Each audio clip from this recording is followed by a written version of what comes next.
Topic is quadratic equation.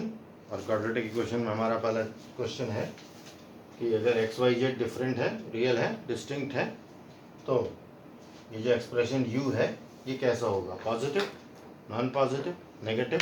इसका nature हमको identify करना है। तो इसका नेचर आइडेंटिफाई कैसे हो सकता है? बेसिक बात ये है कि अगर हम इसको पॉजिटिव प्रूफ कर दें, अगर हम इसको होल स्क्वायर बना दें तो ये पॉजिटिव प्रूफ हो जाएगा। तो इसको होल स्क्वायर बनाने की कोशिश करते हैं। ये होल स्क्वायर अगर बन जाएगा तो ये जो एक्सप्रेशन है ये ऑब्वियसली पॉजिटिव होगा। तो देखते हैं u क्या है। तो 1/2 करते हैं, 2x² plus 8y² plus 18z² minus 12xy minus 6zx minus 4xy। अब देखिए, इनको देखकर लग रहा है कि yz,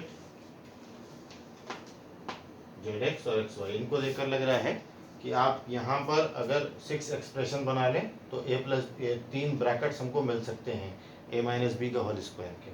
तो 2x² को जरा ब्रेक कर लीजिए, x² प्लस x² और 8y² को ब्रेक कर लीजिए, 4y² प्लस 4y² और 18z² को ब्रेक कर लीजिए, 9z² प्लस 9z² और आगे देखिए minus 12yz minus 6zx minus 4xy।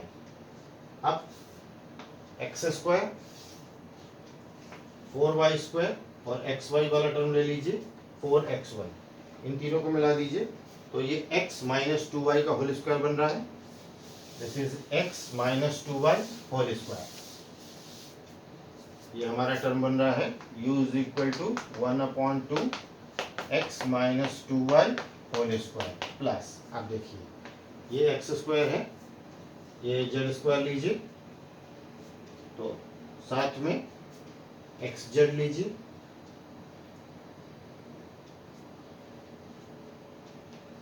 x² और z² तो x² plus 9z² minus 6xz, ये तीनों टर्म लिए हमने, x² ये वाला टर्म और माइनस 6xz और ये 9z² वाला टर्म लिया।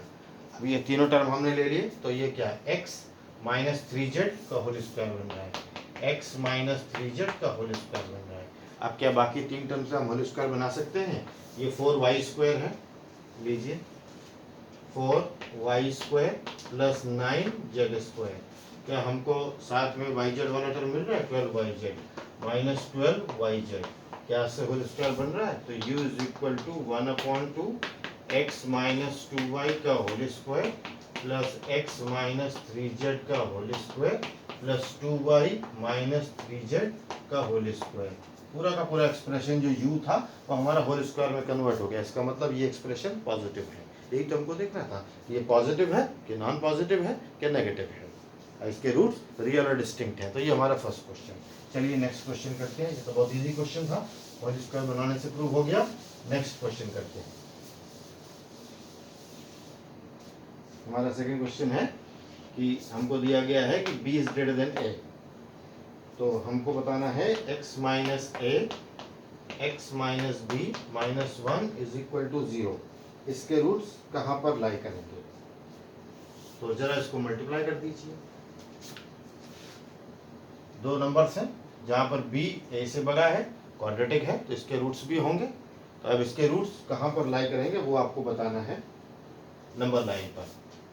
तो मल्टीप्लाई करते हैं, x² minus ax minus bx plus ab minus 1 is equal to 0। तो x² minus x a plus b plus ab minus 1 is equal to 0, ये हमारा एक्सप्रेशन मिल गया। अब इसमें हम पहले fa की वैल्यू निकाल लें। अगर हम fa की वैल्यू निकालते हैं, देखिए fa क्या है, ये एक्सप्रेशन है, इसको यहाँ आपने 0 के इक्वल रखा है, यहाँ पे इसको y के इक्वल रख दीजिए और y चूंकि x का फंक्शन है तो उसको fx रख दीजिए। जब x की जगह a रखेंगे तो ये fa हो जाएगा। तो fa की वैल्यू निकाल लीजिए, a² minus a plus b plus a b minus 1। तो ये कितना आएगा, a square minus a square minus a b plus a b minus 1। Cancel हो गया, कैंसिल हो गया, कितना आया, -1। यानी एफ ए की वैल्यू कितनी आई, -1। और एफ ए क्या है, वाई, यानी वाई की वैल्यू कितनी है, -1। F a is equal to y is equal to -1। अब जरा एफ बी की वैल्यू निकाल लीजिए।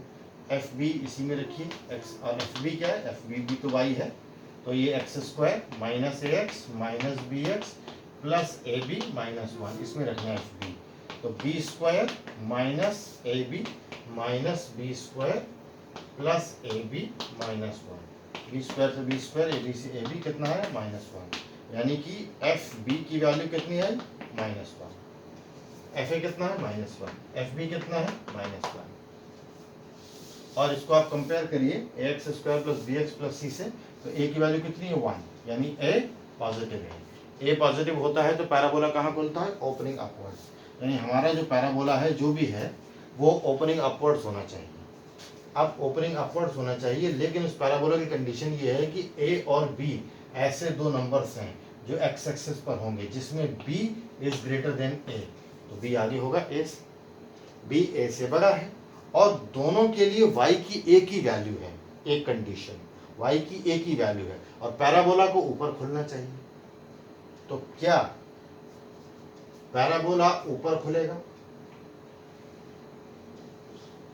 और y की एक ही कंडीशन तभी हो सकती है जब आप यहाँ पर परपेंडिकुलर गिराएं, यहाँ पर परपेंडिकुलर गिराएं और दोनों को मिलाएं, तो y की यहाँ पर -1 वैल्यू है। इसके अलावा और कोई ज्योमेट्री आप सोच कर दिखा दीजिए कि जो इन दोनों कंडीशन को फुलफिल कर रहा हो, यही पैराबोला बनेगा।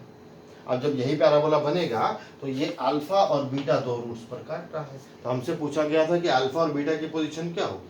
अल्फा और बीटा की पोजीशन ये होगी, -∞ से a के बीच में अल्फा होगा और b से +∞ के बीच में बीटा होगा। तो अल्फा लाइज बिटवीन, अल्फा कहाँ से कहाँ तक लाई करता है, -∞ से a तक लाई करता है अल्फा, और बीटा कहाँ से कहाँ तक लाई करता है, बीटा लाई करेगा b से लेकर +∞ तक। यही हमसे पूछा गया था कि इसके रूट्स कहाँ से कहाँ तक लाई करेंगे। ये हमारा क्वेश्चन हो गया सॉल्व। चलिए नेक्स्ट क्वेश्चन पर आते हैं। ये तो बहुत इजी क्वेश्चन था। नेक्स्ट क्वेश्चन पर आते हैं, वो इससे भी इजी है। चलिए उसको सॉल्व करते हैं।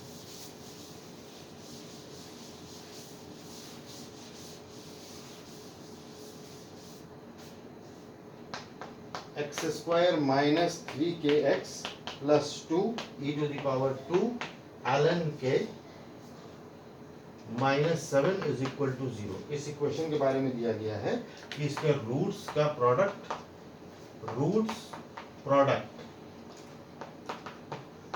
7 है। इसके रूट्स का प्रोडक्ट 7। तो बस यहाँ पर ये चीज हमको थोड़ी सी प्रॉब्लमेटिक लग रही है, तो पहले इसी को सॉल्व कर लेते हैं। e⁻² ln k, देखिए ln का मतलब होता है लॉगरिथम बेस e k, और लॉगरिथम में क्या होता है, ये जो 2 होता है ये पावर में चला जाता है। तो e k² है और log e बेस e जो होता है उसकी वैल्यू क्या होती है, k²। ये वैल्यू k² के इक्वल है, तो ये वैल्यू k² है, तो आप इस पूरी चीज को क्या लिख सकते हैं, k²। अब जब आप इस पूरी चीज को k² लिख सकते हैं, अब आप इसको सॉल्व कर लीजिए। तो ये x², दोबारा लिखने की क्या जरूरत है, ये x² और ये पूरा जो है ये हमारा c हो गया, ax² + bx + c। अब यहाँ पर हमने एक रिलेशन प्रूफ किया था कि प्रोडक्ट ऑफ द रूट जो होता है वो c/a होता है। तो c क्या है, ये वैल्यू 1 है, 7 नहीं है। तो प्रोडक्ट ऑफ द रूट क्या होता है, प्रोडक्ट ऑफ द रूट जो होता है वो होता है c/a। तो यहाँ पर c क्या है, ये c की वैल्यू 2k² - 1 और a की वैल्यू कितनी है, 1। तो प्रोडक्ट ऑफ द रूट कितना होगा, what will be the product, c/a 2k² - 1/1। मगर प्रोडक्ट ऑफ द रूट दिया कितना है, 7 दिया है वहां पर, तो इसको 7 के इक्वल कर दीजिए, क्रॉस मल्टीप्लाई कर दीजिए। 7 = 2k² - 1, तो 2k² = 8, तो दिस इज इक्वल टू 4। तो k = ±2। k की वैल्यू या तो 2 होगी या -2 होगी।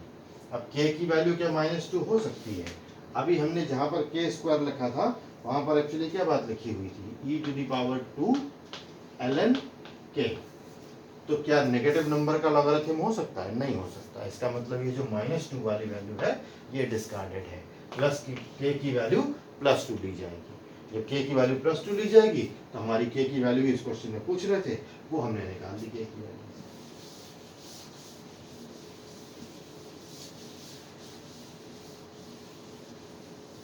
अब चाहे तो हम रिकन्फर्म भी कर सकते हैं कि अगर रूट्स रियल हैं तो उसका डिस्क्रिमिनेंट पॉजिटिव होना चाहिए।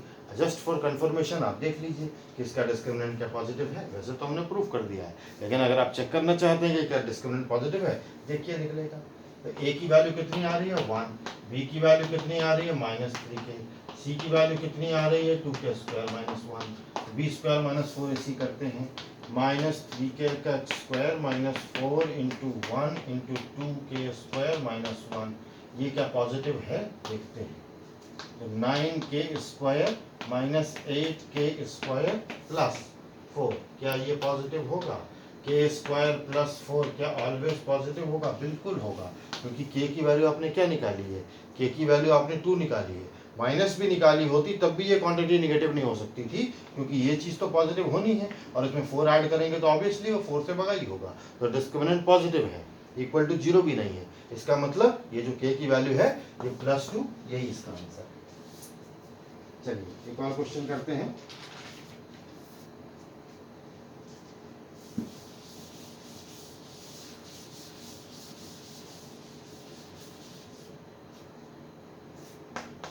x² + ax + b = 0 और x² + bx + a = 0। इसमें एक कॉमन रूट है, they have a common root, इसमें एक कॉमन रूट है और आपको वैल्यू निकालनी है a + b की। कैसे निकाल पाएंगे? कॉमन रूट गेस करना पड़ेगा इसमें। अगर आप यहाँ पर 1 रख दें तो कॉमन रूट होगा तो सेटिस्फाई करेगा इसको। तो 1 + 1 a + b की वैल्यू आ रही है, a + b की वैल्यू 0 आ रही है। और यहाँ पर आप रख दें 1, यहाँ पर रख दें 1, a + b की वैल्यू कितनी आ रही है? 0 आ रही है। क्या पूछ रहा है? a + b की क्या वैल्यू है? 0। a + b की कितनी वैल्यू है? 0 होगी। ये सॉल्व हो गया हमारा क्वेश्चन।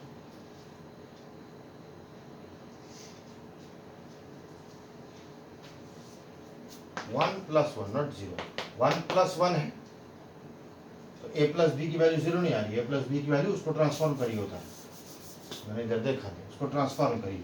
a + b की वैल्यू कितनी आ रही है? 0 नहीं, -1। और यहाँ पर a + b की वैल्यू कितनी आ रही है? -1। तो कॉमन रूट हमने गेस किया, कॉमन रूट हमारा क्या था? 1, और a + b की वैल्यू कितनी है? -1। तो हमारा आंसर हो गया -1। चलिए एक और क्वेश्चन करते हैं।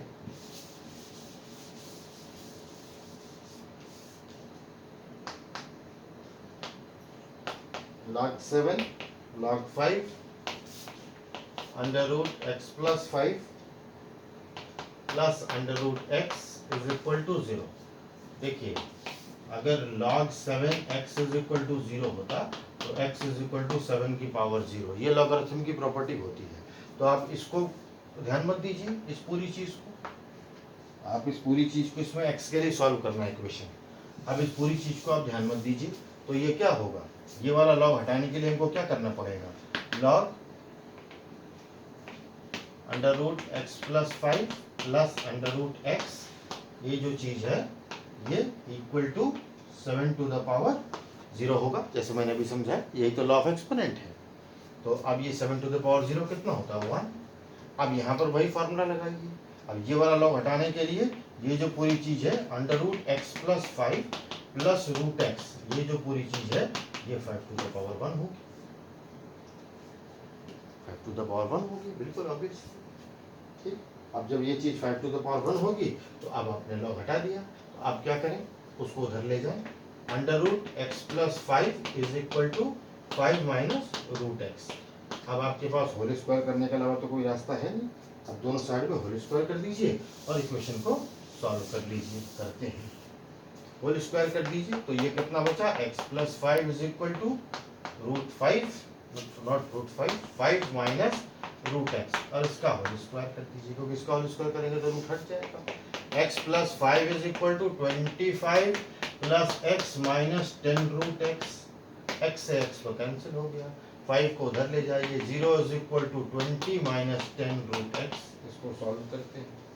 जब आप इसको सॉल्व करेंगे तो 10 root x is equal to 20 आएगा। तो रूट x की वैल्यू 20/10 मतलब 2। तो root x is equal to 2, तो क्या x is equal to plus minus root 2? नहीं, स्क्वायर जब करते हैं तो प्लस माइनस नहीं लगता। तो x इज इक्वल टू 4। ये आ गया सॉल्यूशन। तो इस तरह से हमने इसको सॉल्व कर लिया। अब हम समझते हैं कि अभी मैंने एक छोटा सा क्वेश्चन आपको कॉमन रूट का कराया है। तो अब हम समझते हैं कि कॉमन रूट वाले क्वेश्चन किस तरह से किए जाएंगे। अगर दो इक्वेशंस हों और दो इक्वेशंस के हमको कॉमन रूट निकालने हों, तो कॉमन रूट निकालने के लिए हम कोफिशिएंट्स के बीच में एक रिलेशन फाइंड आउट कर सकते हैं, एक रिलेशन निकाला जा सकता है। तो वो रिलेशन निकालने की कोशिश करते हैं। क्या रिलेशन हो सकता है, बात को समझिए। कि सपोज हमारी एक इक्वेशन दी हुई है ax² plus bx plus c is equal to 0। इस तरह से हमारी इक्वेशन दी गई है। दूसरी equation a'(x² plus b'(x plus c' is equal to 0। अब दोनों का अगर कॉमन रूट अल्फा है तो आप x की जगह अल्फा पुट कर सकते हैं, कर दीजिए अल्फा स्क्वायर, यहाँ भी पुट कर दीजिए अल्फा, यहाँ भी पुट कर दीजिए अल्फा स्क्वायर, यहाँ भी पुट कर दीजिए अल्फा, पुट कर दिया आपने। अब हमको चाहिए इसका कॉमन रूट, तो कॉमन रूट रख दिया हमने। हमको निकालना क्या है, अगर दोनों इक्वेशंस का कॉमन रूट है तो हमको a b c a' b' c' के बीच में रिलेशन निकालना है। तो क्रैमर रूल का यूज करेंगे। इसको हाइड कर लीजिए, इसको हाइड किया तो alpha square upon b c' minus b' c is equal to, minus लगाते हैं अल्फा। अब इसको हाइड कर लीजिए a c' minus a' c, ये कर लिया।